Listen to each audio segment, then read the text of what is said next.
Selamünaleyküm. Ben Kültür Mahallesi Muhtarı Halim Savuk. Burada bulunmamızın nedeni mahallemizin öncelikli burada trafiğe en yoğun olduğu Bingöl Caddesi. Burada herhangi bir kasis, herhangi bir uyarıcı ve ışıkların olmaması nedeniyle bulunduğumuz alanda sık sık kazalar meydana geliyor. Çünkü geçiş güzergahıdır.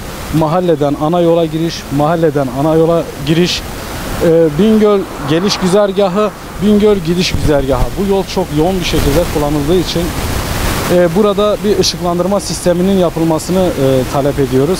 Mahalleli de bu konuda gerekli girişimlerde bulunulmasını, somut bir adımın atılmasını talep ediyor bizlerden.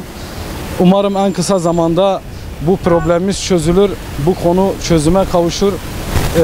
Bu kazaların önüne de geçmiş oluruz. Çünkü son bir ay içerisinde yaklaşık 6 tane trafik kazası meydana geldi. Çok şükür sevindirici olan kısmı can kaybı yaşanmadı ama maddi hasarlı ve yaralanmalar meydana geldi bu yolda. Ben mahallenin muhtarı olarak gereğinin yapılmasını yetkililerden arz ediyorum. Teşekkür ediyorum size.